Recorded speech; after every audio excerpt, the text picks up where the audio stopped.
Сәлем қыздар, қалдарыңыз қалай? Менде Аллаға шүкір барлығы жақсы, назарларыңыздан жоқ болып кеттім. Арнайы сіздерге сұрақ жауап эфиріне шықтым және бүгін керемет ұсыныс жасайтын боламын.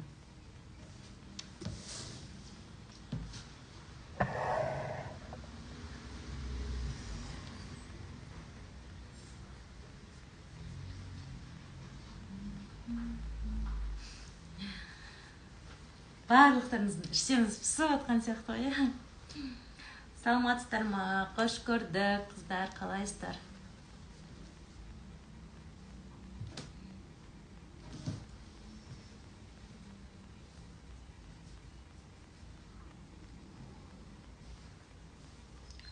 Мені сағынғандар бар ма, деп.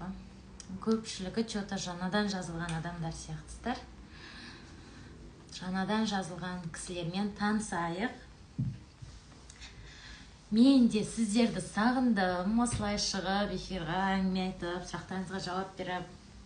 Ол да бір андай ерекше негізі энергия аласында, адамдармен общаться етіп, даже не болса да, виртуально болса да. Қазір мен заказ жасайын деп жатырмын. Сіздер заодно сұрақтарыңызды, әңгімелеріңізді айта беріңіздер.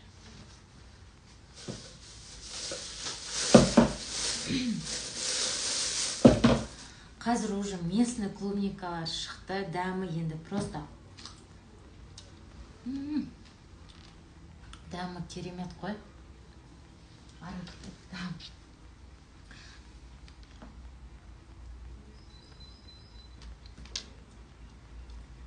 Ана қыста привозной Турция, Египетпен жұмыс жасаймыз ғой. Олар мына клубникалардың қасында бір дәмі картошка сияқты болып қалады негізі шындығында. Бірақ шоколадқа батырғанда уже онша білінбей кетеді ғой, негізі дәмді болып кетеді шоколадпен. Но мына местный клубникамен жұмыс жасағанда это вообще күшті болады. Даусым жай шығып тұр ма, қыздар?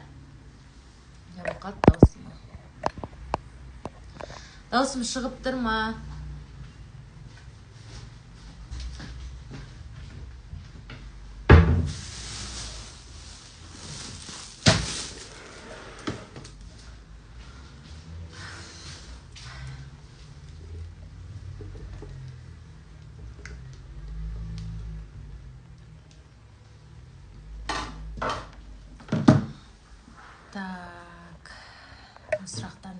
Сәлеметсіз бе, подписчик саным өте аз, қалай көтерсем болады, жаңадан бастап жатыр едім, клубникадан бизнесті дейді. Таргет жібересіз, конкурс ұйымдастырыңыз. Қанша килограмм? Бізде 1700. 1700 арзан ғой слишком. Сырым қай қаладансыз? Сарыағаштан клубникалар көп шығып жатыр, сол шығар сіздерде арзан. Біз бірақ мен Алматыдан аламын, тепличный клубника. Сарыағаштың клубникасы көбінесе жұмсақ жұмыс жасауға ши жарамайды, бізге осындай отборный жақсы клубникамен жұмыс жасау керек. Егер андай арзан клубникалар жалпы жазда өте қиынырақ негізі, өйткені андай әдемі клубникалар табу қиын да, көбінесе андай вареньяның былжырап қалған сондай клубникалар, ол арзан болады. Адамдар ойлайды, клубника арзан ғой, неге қымбат депші, но біз көбінесе осы отборный, даже мен жаз мезгілінде де осы 3,5-4 мыңнан алып жақсы клубникамен жұмыс жасаймын, чтобы клиентке от души жасап бересің, ұялмай сатасың, и ол клиент сенен уже постоянный клиент болып қалады. Басында акция жасаған дұрыс па? Клиент привлекать ету үшін акция жасасаңыз болады. Сіздің онлайн курсыңызды көріп, сіздің арқаңызда бастап кеттім, дейді. Қуаныштымын, ханым, сәттілік. Местный клубникамен жасауға бола ма заказға, дейді. Болады, но местный клубника ғой, но местный клубниканың ішінен жақсысын таңдап алу керек та, қыздар. Неше түрлісі болады ғой. Андай жұмсақ, суланып қалған, вареньяға арналған клубникалар бар ғой, сондайлар бізге жарамайды.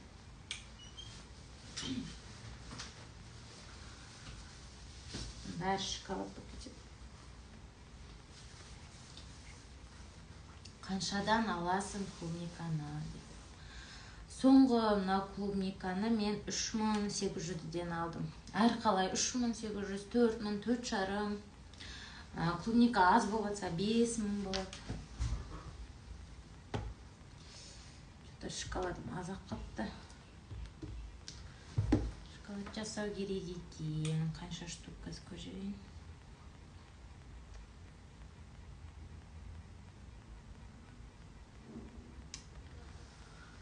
8 штука жетіп қалатын сияқты. Еще 4.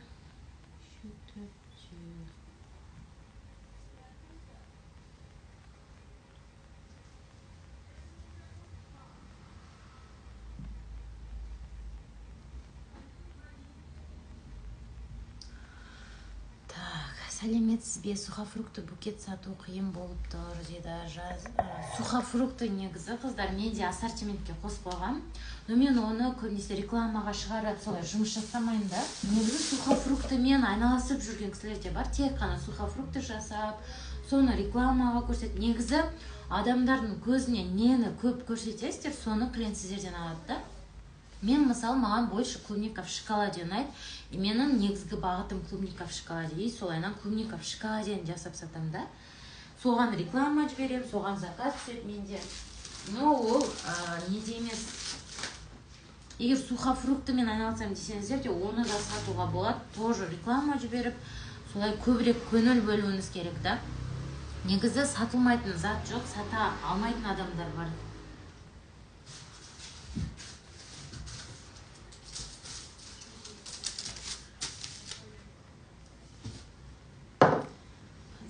Дайындап болайын.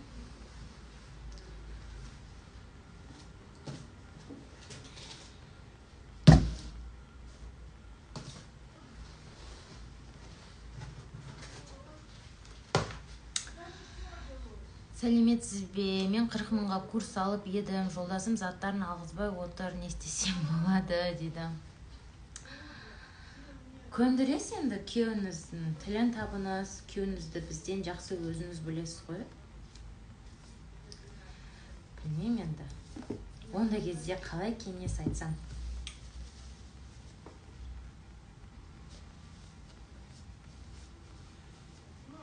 Қаншама негізі қарсы болған қыздар сөйтіп бастайды ғой. Енем қарсы болды, күйеуім қарсы болды деп. Но осылай жасап, уже заказ қабылдап кетті, уже табыс тауып. Көзін тауып кетеді ғой, сол кезде үйіндегілердің бәрі қолдап кетеді, көмектесіп кетеді. Күйеулері заттарын әкесіп, доставка жасасып. Сондықтан жақсылап енді несін түсіндіре білуіңіз керек та. Ол сізді негізі не істеп тұрған жоқ, сіздің жасауыңызға қарсы болып тұрған жоқ. Сіз өзіңіз сенімсіз болып тұрсыз ғой бұл жерде. Ал егер сіз сенімді болсаңыз, оның тілін тауып, оны спокойно көндіре аласыз. Негізі жоқ, мүмкін емес деген нәрсе жоқ қой. Адам любой нәрсені жасай алады, любой нәрсені істей алады. Просто желание керек та. Сіз өзіңізге сенбей тұрсыз, сондықтан күйеуіңіз сізді қорғау мақсатында, сіз тағы да бір қарызға бат кетпесін, сондай мақсатта сізге қызмет атқарады. Күйеуіміз, жақындарымыз бізді қорғағысы келеді. И біздің миымыз бізді қорғағысы келеді. Болмай қалады шығар, ол да қоя саш, бірдеңке деп сіз наоборот артқа сөйтіп тартады да. Сіз егер сенімді түрде өзіңіз жасайын, істеймін десеңіз, онда жасай алмайтын, істей алмайтын нәрсе негізі жоқ.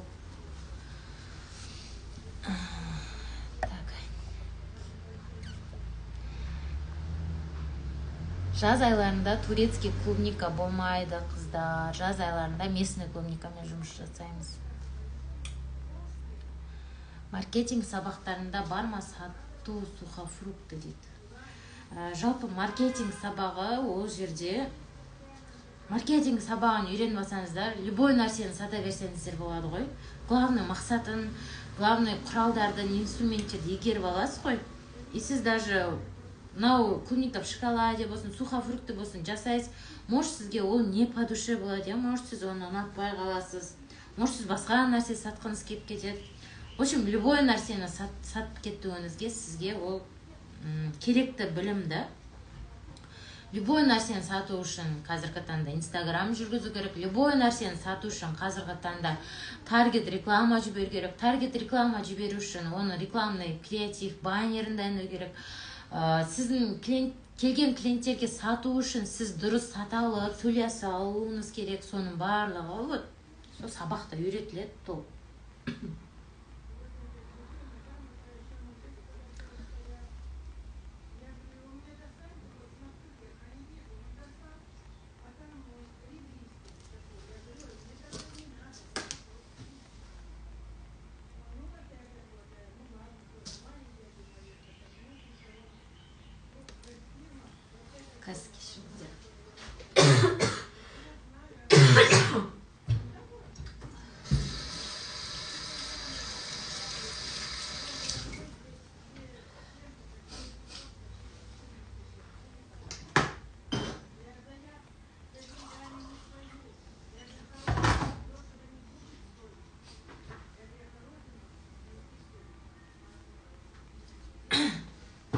Күйіп кетті ғой.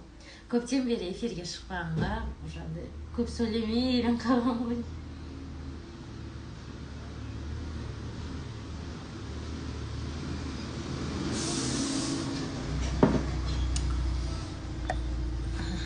Так, сұрақтарыңыз бар ма? Мен қалдырып кеткен жоқпын ба?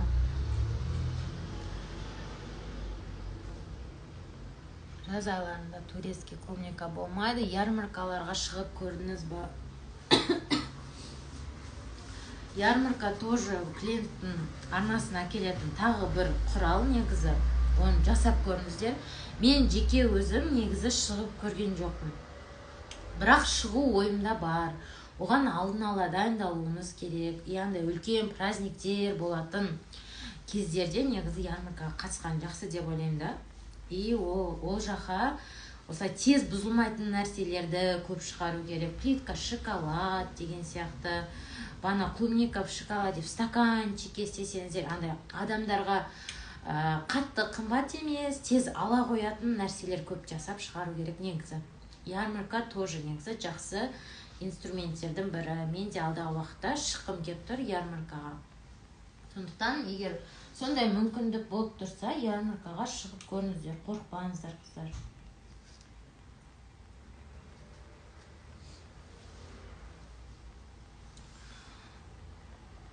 Шоколадты кондитерский магазиннен аламыз.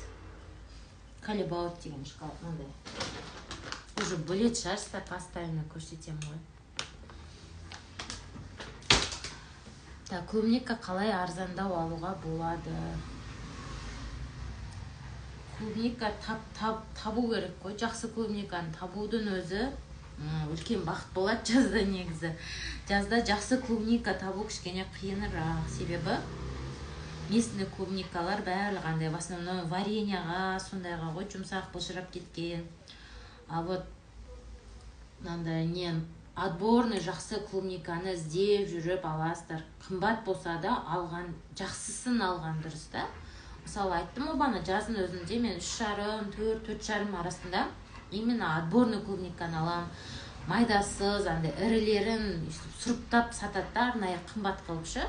Вот сондайын алам да, чтоб маған майдасы, мысалы майдасынан көрі мен клиенттерге клубниканы штуктап сатқан соң бағасына сай сол бағаға лайықты клубниканы жасап беру керек. Мысалы мен штугын қазір 730 теңгеден сатам да, и клиентке кішкентай клубникамен жасап берсем, ол ұят болады ғой, ақталмай қалған сияқты. Әп-әдемі, сабырлысыз, тыңдай бергім келеді дейді. Рахмет. Клубниканы біраз уақыт сақтауға бола ма дейді. Клубниканы максимум бір апта сақтауға болады, свежий күйінде, арнайы техникасы бар. Но жаздағы клубникалар онша қатты ұзақ сақталынбайды қыздар. Себебі міне қарасаңыздар, даже мынаяқта өйстіп бұлжырап, андай бәрі нежный болады да, бұл жұмсақ, андай балғын, бірақ өте тәтті, андай сочный болады. Ал привозной Турцияның клубникалары бізге жұмыс жасауға ыңғайлы, андай қатты сухой болады да олар ше, бірақ ол онша тәтті болмайды. Сондықтан өзінің плюс минустары бар. Бірақ жазда осы местныймен жұмыс жасаймыз. Енді қалай да болса заказдарыңызға қарай аз-аздан алып жұмыс жасайсыздар. Жақсысын алып жасау керек.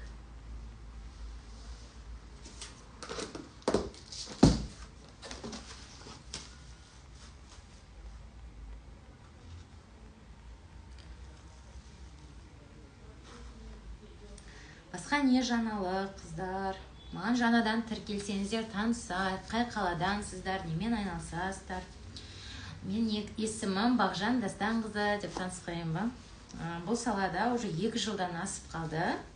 Айналысып жүргеніме, өзім осылай заказ қабылдап, өзім шәкірттерге үйретіп жүргеніме уже 2 жылдан асып қапты. Аллаға шүкір. Қыздармен үнемі кері байланыста сұрап, жағдайларын біліп, кімде қандай проблема болып жатыр, біліп жатам. Негізі 100% табыс әкелетін кәсіп, особенно үйде отырған, осы декреттегі аналар үшін, көбінесе студент қыздар да осымен айналысады. Сабағының бос уақытта, мысалы сыртта біреудің қол астында жұмыс жасап жүргенше, өзінің кухнясында жүріп спокойно табыс таба алады. Декреттегі отырған аналарға прям идеальный сала ғой. Конечно, егер осындай әдемі нәрселерді, торт, анау-мынау пісіргенді жақсы көретін, сондай кішкене андай біртүрлі адамдар бар ғой, жыбырлап қалған, бірден істеп жүргісі келетін, сондай адамдарға арналғанда, кухняға жақындағысы келмейтін адамдар да бар ғой. Ондай кісілерді енді оларға, наверное, интернет арқылы жұмыстар ыңғайлы.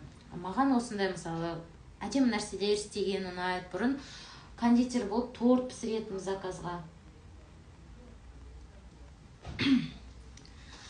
Қазір осы соңғы 2,5 жыл болды, осы клубника в шоколаде саласына көшіп кеттім. Мен жақын арада бұл саладан кетпеймін. Қазір тағы бір клиент жазып жатыр, жауап беріп жіберейін.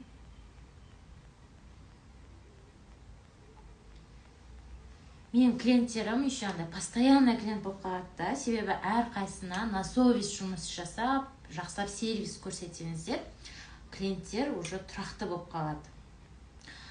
Сіздерге көріне ме, білмеймін, уже мынау былтырғы 7 мартта заказ берген кісі уже менен 5-ші рет заказ беріп жатыр да, мысалы. Могу я заказать?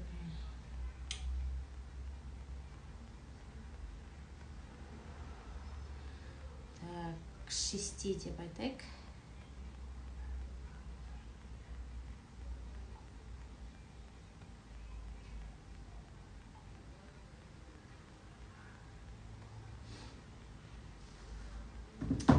Пока оплатасын жібере берсін, біз заказды жасап жіберейік.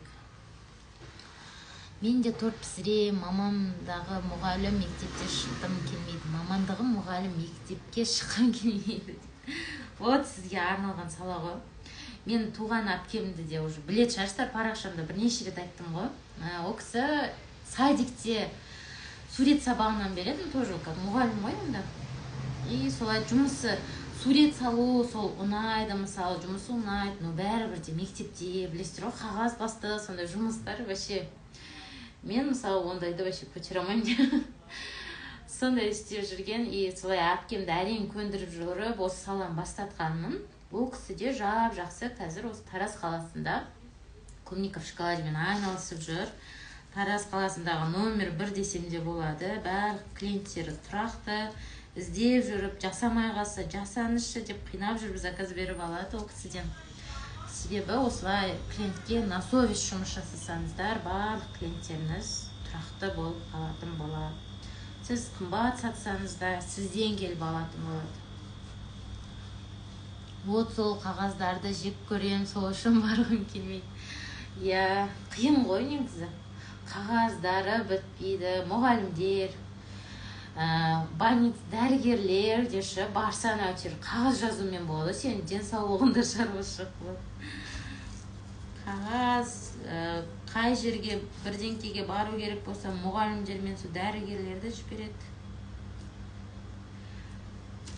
Негізі өзім дәрігер болуды армандағанмын ғой. Армандағанмын, менің арманым деп ойлағанмын. Өйткені мамам дәрігер болғанда, сол обычно мамаларына қарап, қыздар сөйтіп еліктейді екен ғой.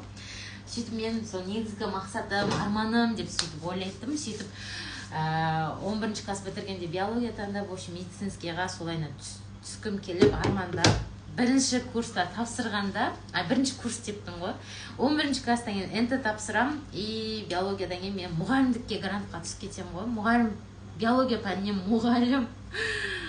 Бір жыл әрине оқып әйтеуір қатардан қалмай, енді оқисың ғой, оқығанда нормально оқисың ғой, бірақ жағынан қаламайды да оны. Солайынан жоқ, мен медицинаға түсуім керек деп қоймай, сол бір жыл бойы қайтадан НТ-ге дайындалып жүрдім, солай қайтадан НТ тапсырдым. Сосын барып деген ветеринарный медицинаға грантқа түстім ғой. Ветеринарный медицина деген мал дәрігері да, ол адам дәрігері емес. Ал мен малдардан, енді мал деймін, жануарлардан жақсы көрем, милое существо, бірақтан андай жеркенем да, жеркеншек, қорқамын. Маған ұнамайды, әйтеуір 5 жыл грантқа түскенсен 5 жыл оқып, солайынан бітіріп, и енді оқуды бітірген соң бекер диплом алдым ба деп мамандық бойынша жұмыс жасадым. Сол мамандық бойынша жұмысынан осылай декретке шыққан болатын. Бірақ мамандық бойынша жұмыс жасап жүріп те бәрібір неше түрлі нәрсе жасап қоймаймын ғой. Өзіме ұнайтын нәрселермен айналысып, әрденке сатып, торт заказға пісіріп, сөйтіп жүріп, әйтеуір өзімнің нағыз ұнайтын нәрсемді таптым да. Сондықтан ойға неше түрлі нәрселер келеді, ол бәрін жасап көре беру керек та. Сіз жасап көрмей білмейсіз, сізге ол сіздің маман, сіздің сала ма, сіздің сала емес па. Что негізі бәрін жасап көру керек. Өсу керек, даму керек, іздену керек, бір жерде тұрып қалмау керек та. Біз себебі адамбыз, біз қартайып жатырмыз, өміріміз өтіп жатыр. Өмір өтіп жатқан сияқты сіздің санаңыз да соған сай өсіп тұру керек, әрденке көруіңіз керек, жаңа нәрселерді байқап көру керек. Өзім әңгіме айтып жатырмын ба, сұрақтарыңызды байқамай қалдым.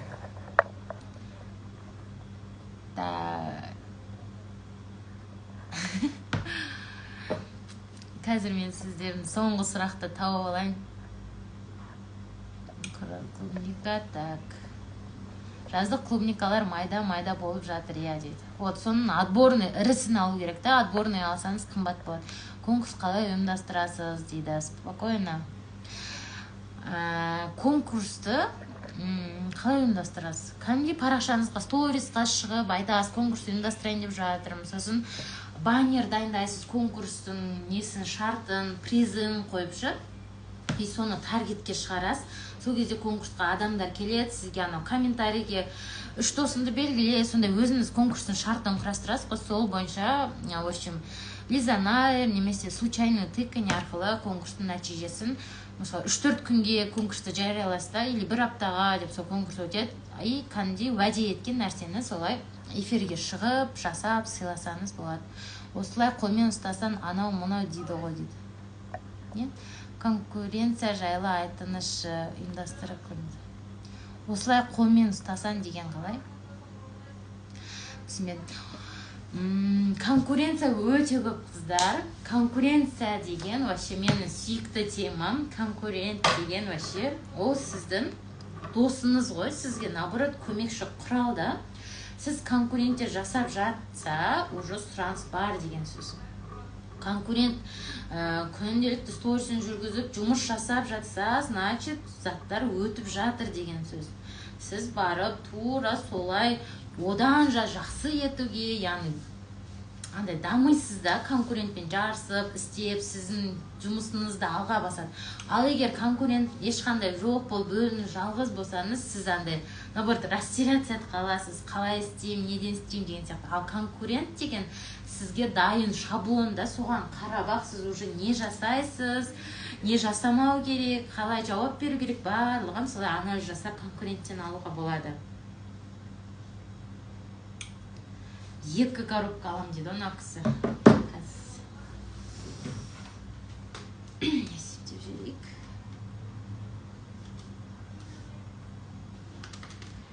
Ой, алам.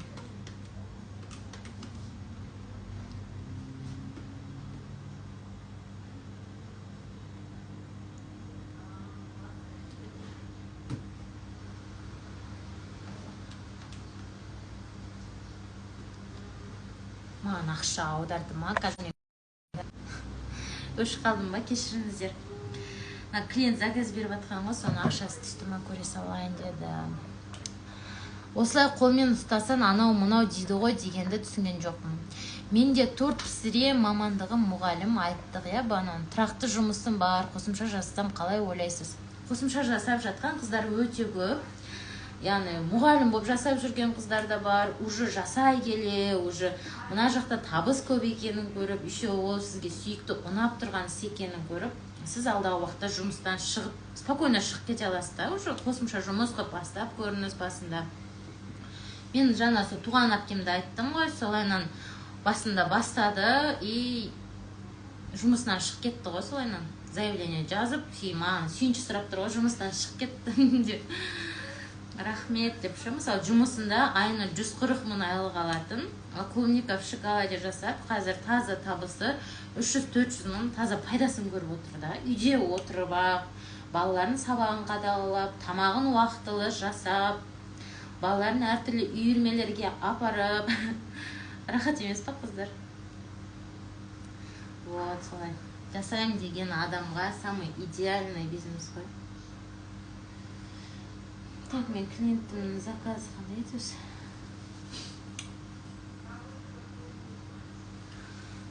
Так, теплица клубникасы қалай жазды? Жақсы, тапсаңыз жақсы теплица. Дұрыс айтасыз, мен бірденен бастаймын да артынан тастап кетем дейді. Ол сіздің түпкі ниетіңізге байланысты. Негізі мен курсымда психология модулінен бекерден бекер бастамаймын да, қыздардың ниеттерін түзеп, қыздардың настройларын дұрыстап қойып, бүкіл артық информацияның бастарынан тазалап, солайынан біз жаңа ақпаратты қабылдау, негізі психология модулінен солай бастаймыз толық курста. Но соны өткенде бана сториста айтып бердім ғой, психология модуліне керегі бар дейтін кісілер өте көп. Но психология модулінен кейін де қыздар именно сол психология модулі осылай күшті көмектесті дейтін қыздар да бар да. Негізі жүйелеп, осы арнайы методиканы осы қанша жыл бойы, 2 жылдан асты ғой мен курс өткізіп жатқаныма. Бұлай жасап көрем, бұлай жасап көрем, бірінші бұлайнан істеп көрем, психология модульсіз істеп көрем. Кәдімгідей нелерін сараптап, анализ жасап, осылай курс қып шығардым ғой. Сондықтан ол уже арнайы методикада уже адамдарға тура жолды көрсетіп тұрған, осы бизнестің өтуіне, жүруіне тура жол көрсетіп тұрған методика уже дайын, уже өтімді, уже нәтижелі методика болғандықтан мен солай өткізетінмін. Енді осылай көп қыздар бана айтып жатырмын ғой, біреуі маркетингті өткізіңізші дейді, біреусі тек жасалуын ғана үйретіңізші дейді. Енді бәрін жан-жақтан түсінем әрине. Ну ладно, көрейік деп енді осы эксперимент ретінде сіздерге бүгін арнайы ұсыныс жасаған болатынмын.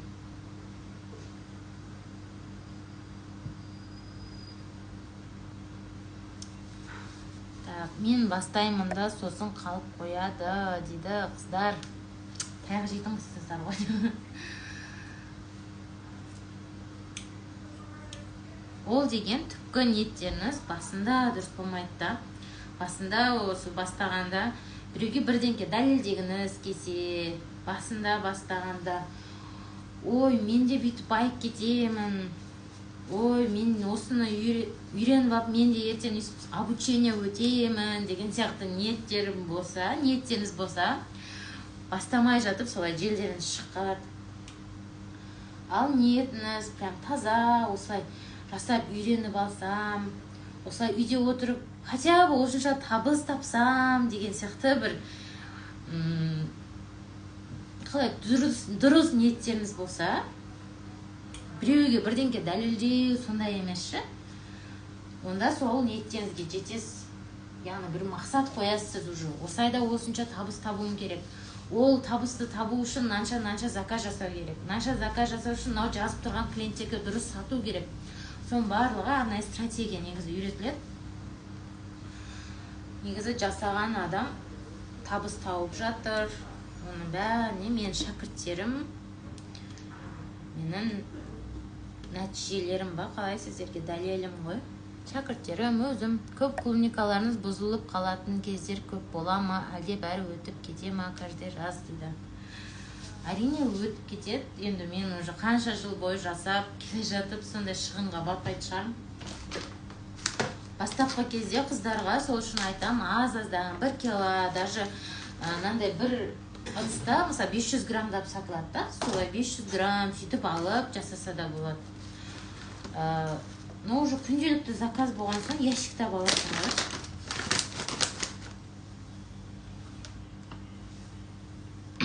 Саламатсыздар ма деп әлі де адамдар кіріп жатыр екен.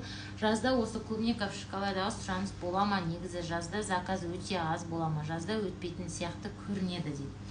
Ол сізге просто көрінеді. Сіз инстаграмға кіріп қараңыз, қанша адам жасап жатыр, қанша адам табыс тауып, заказ қабылдап, стористарын қанша адам жүргізіп жатыр. Қарасаңызшы, просто оның барлығы движение болатса, значит сұраныс болатыр деген сөз. Мысалы, офлайн точкасы барларды қараңыз, қанша адам офлайн точкасы бар, қанша адам жасап жатыр. Себебі офлайн точкаға арнайы арендаға ақша төлейсің, арнайы коммунальный услуга төлейсің, арнайы көмекші адамдарға, мастерлерге ақша төлейсің. Оның барлығы ақшаға, оның барлығы қайдан ауадан келмейді ғой.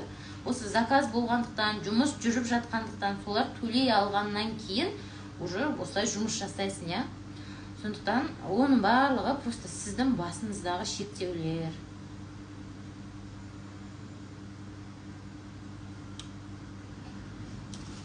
Мынау табақтай клубниканы қараңыздар. Табақтай болып тұр ғой деп.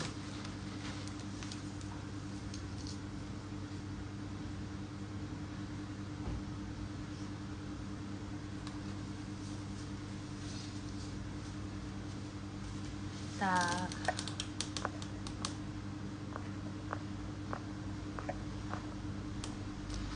Сәлеметсіз бе дейді, саламатсыздар ма? Саламатсыз, осындай аппаратты қайдан алуға болады дейді. Мен Астикордан алған болатынмын. Қазір бірақ ол жерде жоқ, қыздар. Может, алдағы уақытта болып қалатын шығар. Астикорлардан, барлық қаланың астикорларынан сұрап көріңіз деп. Соңғы кезде сату KZ деген көрдім. Қыздарым алып жатыр, о тоже іздеп жатыр да. Алматыда да бір жерде бар екен, жақында бір қыз алды, Алматыдан алды. Осындай аппарат сататын жерден алды. Бағасы 240 мың деді ма, сондай екен. Бір жерде 320 мың, солай әртүрлі да. Сату KZ-тен қараңыздар, Россиядан заказ беруге болады. Клиенттеріңіз заказ бергенде белгілі бір дизайнмен заказ бере ма, әлде өз қалауыңыз жасайсыз ба? Жалғыз заказ қабылдағанда сұраған дұрыс па? Клиенттен дизайн или по умолчанию дұрыс па? Клиентпен сөйлесу керек қой, сұрау керек. Сізге арнайы дизайнда жасау керек па, или өзім талғамында жасайын ба десеңіз, бәрін сұрап жауап береді. Клиенттің талғамымен жасап беруіңіз керек қой. Ал клиент сізден қайдан таңдайды? Сіздің инстаграмыңыздан таңдайды. Инстаграмда сіз нені көп көрсетесіз, нені әдемі қылып көрсетесіз, сол жерден ол тез бай таңдай салады. Жоғарғы жақтағы алғашқы 9-10 суретті қарайды, содан таңдай салады. Сондықтан сіз нені көп көрсетесіз, соны заказ береді да. Мен бұрын в основном букет көп жасайтын, букетке заказ көп қабылдайтын. Өйткені мен парақшама букет көп салатын да. Қазіргі таңда мен бокстарға, коробкадағы клубника в шоколадеге өттім. В основном коробкада жасаймын, себебі маған ыңғайлы. Тез-тез жасаймын, и келесі заказды тез-тез орындауға ыңғайлы да. Заказдан заказ жасауға. Букет көбірек уақыт алады. Сондықтан букетке мен қазіргі таңда бағасын қымбатырақ қылып қойдым. И кімге шын менде букет, прям букет керек дейтін адамдарға букет жасап берем. Оған бірақ арнайы өзінің бағасын төлейді. Солайынан жасап берем. Но бокс жасаған ыңғайлы, особенно праздник кездері тез-тез жасап клиенттерге жібергенге ыңғайлы.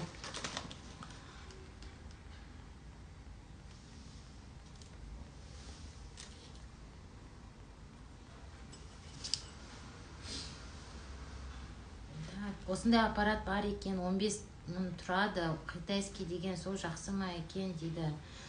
Жоқ, 15 мың тұратын қыздар, не ғой, воск ерітетін аппарат қой.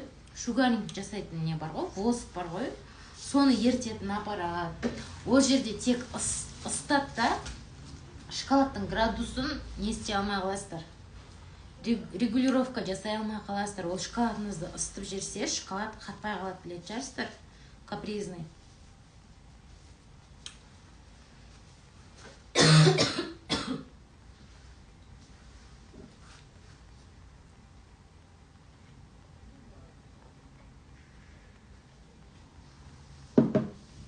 Прям ерекше. Кеуіп кетті аузым, сөйлей бер.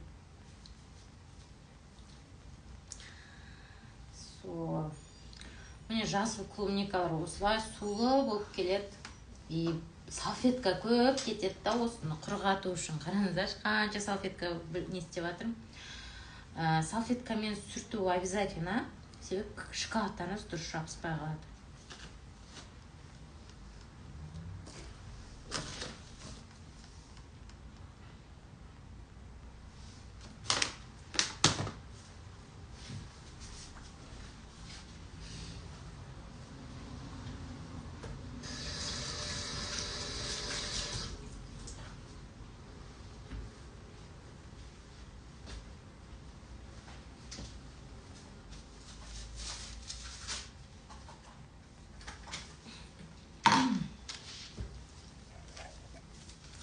Сіз өзіңіз демаласыз ба дейді.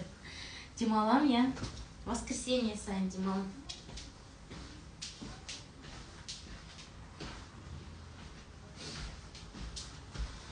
Суббота или воскресенье солай бала-шағаның қасында бір күн целый болу үшін солай арнайым.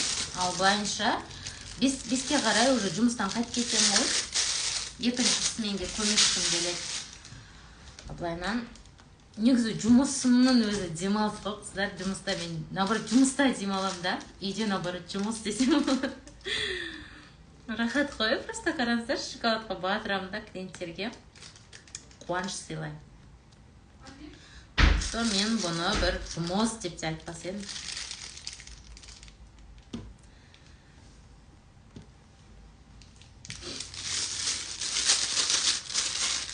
Сондықтан демалмаймын деп жалғысы етемін.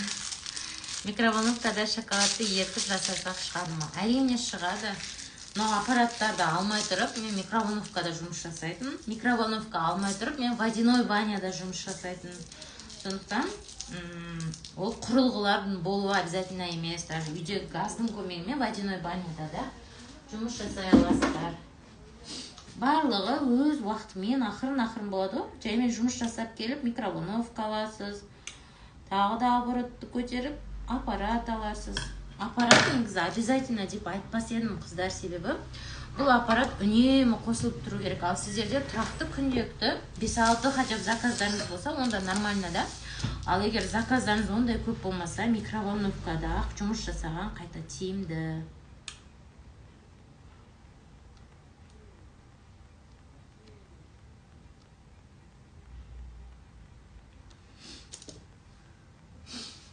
Местный клубникамен жасап көрдіңіз ба, қалай болады? Вот қазір местный клубникамен жұмыс жасап жатырмын. Өте жақсы болады, тәтті болады, бірақ не болады? Бұлар нежный болады да, кішкене жұмыс жасау қиынырақ болады. Но дәмі бәрі күшті болады, наоборот.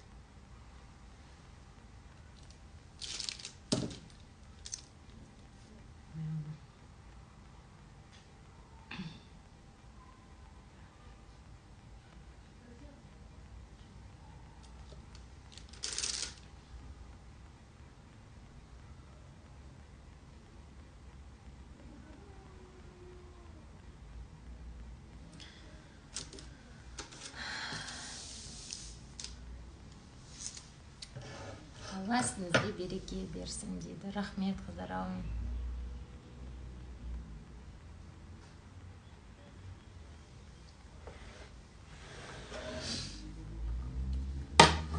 Қыздар, Алматы қаласынан араларыңызда бар ма? Менен Алматы қаласынан офлайн мастер-класс сұрап жүрген қыздар. Білесіздер, офлайн курсым арзан тұрмайды. Сондықтан мен экспресс офлайн мастер-класс өткізу ойында бар. Группа жиналса, демалыс күнінде біз офлайн мастер-класс өткізе аламыз. Яғни осы базалық білімді сториста онлайн үйретем дедім ғой. Сол онлайн сабақты офлайнда үйрете аламын. Ол үшін алдағы уақытта стористарды қараңыздар. Несін, программасын, бағасын, уақытын, күнін бәрін айтатын боламын. Жалпы 24 сағатқа ғана мен күшті ұсыныс жасадым. Түсіне білген адамға күшті мүмкіндік.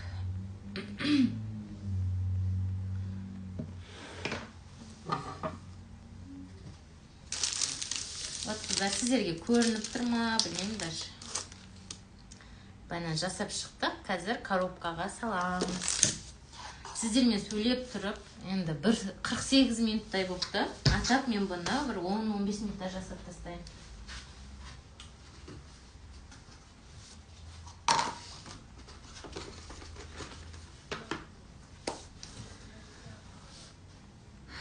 Так, бағасын, коробкасын көшірмек. Оформлениясын қазір.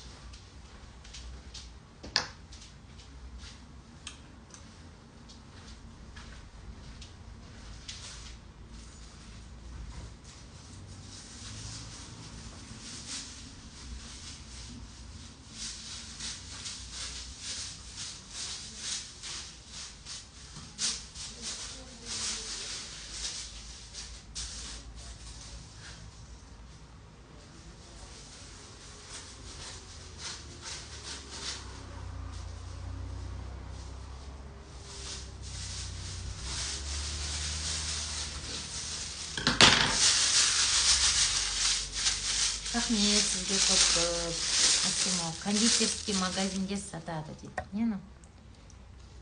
Я кондитерский магазинде сатады, малина, клубника дейді.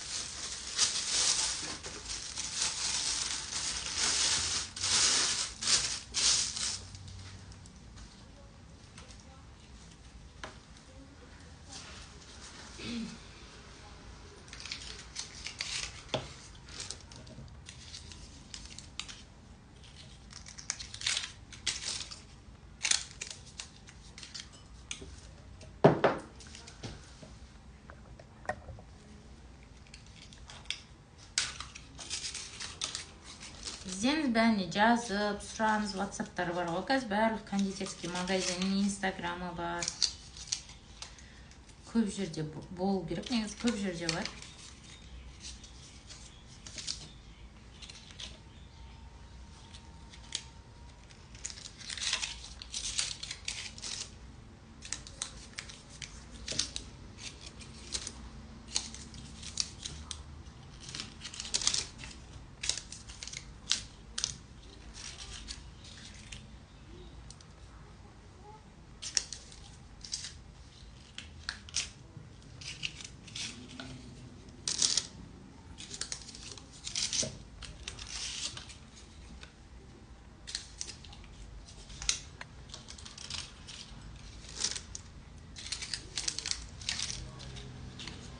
Бұйырса енді реклама жіберуім керек. Саламатсыз ба, Бағжан дейді.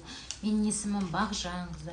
Өтініш қалай аталатын білмеймін. Үлкен домалақ логотип қайда жасаттыңыз? Алматы қаласынан тұрамын дейді. Рекламный агентстволар қарасаңыз, тугисқа кіресіз ғой. Рекламный агентство деп қарасаңыз, соқтан шығады. Солардың өзіңізге жақынынандағы сондайға қарап жасатсаңызшы. Көп рекламный агентстволар көп қой. Любой жасай береді.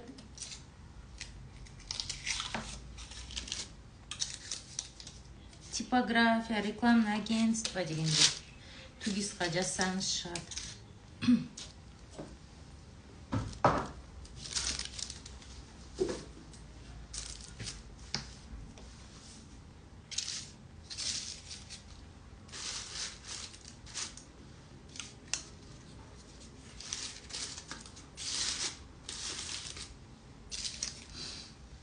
кеттіңіз. Жазда бұл салада сұраныс азайып кетпейді ма? Жалпы табыс табуға бола ма? Жазда табыс табуға болады, сұраныс болады, қыздар. Тек клубника табу кішкене қиынырақ болады жаздашы. Но жазда мен мысалы курста 50 түрлі композиция үйретемін ғой. Жазда той көп болады қазақтарда. Сол тойға сай композициялар шығару керек та. Той бастар, бомбонерки, той шашу, букет, дәу 1 метрлік букет жасап едім ғой. Вот сондайларды жасап, соларды клиенттің көзіне көп көрсету керек. Құдалыққа андай корзиналар мысалы бар ғой. Сондай нәрселер шығарып сіздер істейтін болсаңыздар, негізі өте сұраныс, негізі жақсы. Жасау керек, клиенттің көзіне дұрыс ұсына білу керек қой бұл заттарды.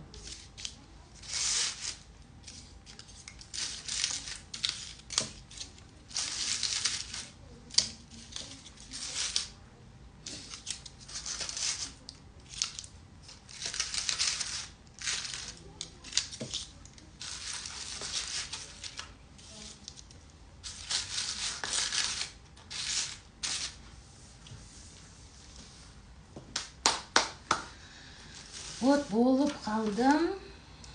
Қазір суретке түсіріп, доставкаға жіберіп, келесі заказға кірісу керек уже. Сағат 4 болды. 5-ке дейін жұмыс жасаймын. 5-те қазір көмекшім келеді. Көмекшім түнге дейін жасайды. Солай, пока солай жасап жатыр.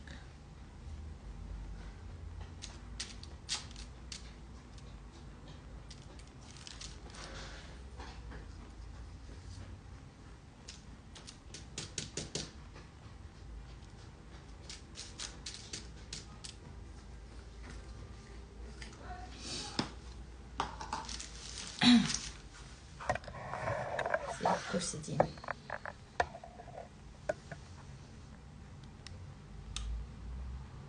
Көрініп тұр ма, нормально ма? Вот, бірге осындай наборды жасап тастады. Қазір клиентке әдемілеп суретке түсіріп береміз. Лентасын байлап, наклейкасын жабыстырып.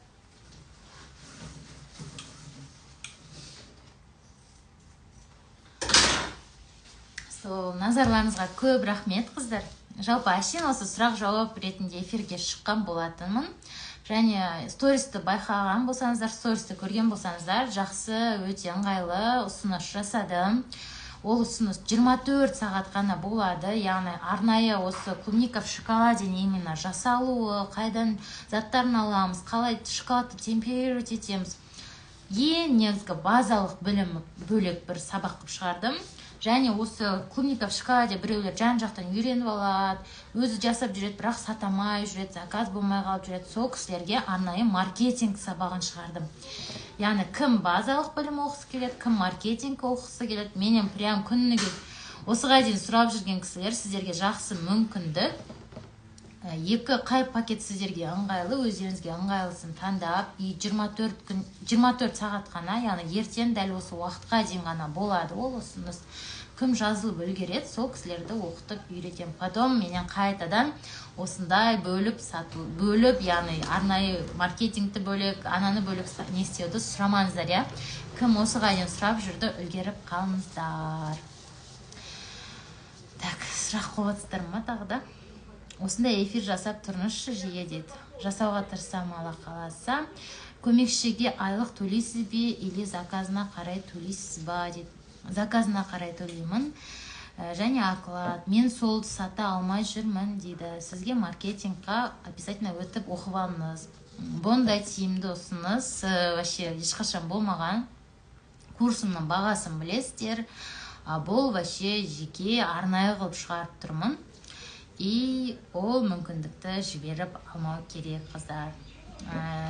WhatsApp номерге жазып, кім маркетинг оқыс келеді, кім нені сұрағысы келеді, базалық білімді алғысы келеді, пожалуйста, WhatsApp-қа өтіп жазыңыздар. Және алдағы уақытта офлайн сол базалық білімнің офлайн мастер-класстарын өткіземін. кім Алматы қаласында осы мен шеберханама келіп, осын базалық білімді жасап үйренгісі келеді, пожалуйста, келіңіздер, өте тиімді бағада, өте ыңғайлы қылып үйрететін боламын. Мен WhatsApp номер мен шапка профильда Инстаграмда да тұр. 8-147-160-81-79 номеріне жазып та сұрасаңыздар болады. Сол жақта толық ақпарат берем, сіздерде қайсы не дұрыс болмай жатыр, барлығын талқылаймыз, я. Ендеше назарларыңызға көп рахмет, қыздар. Мен қазір анау соткамен, яғни айфонмен жақсылап әдемілеп суретке түсіріп, клиентке жіберуім керек доставкаға, потом келесі заказдар күтіп тұр уже. Назарларыңызға көп рахмет. Кімге керек, кім бұл ақпаратты есту керек болды, естіді деген ойдамын. Бізді Алла бекерден бекер осылай осы уақытта дәл тоғыстырып тұрған жоқ, я. Сондықтан барлықтарыңызға сәттілік. Кімге ақпарат керек, менің нөмірімді білесіздер.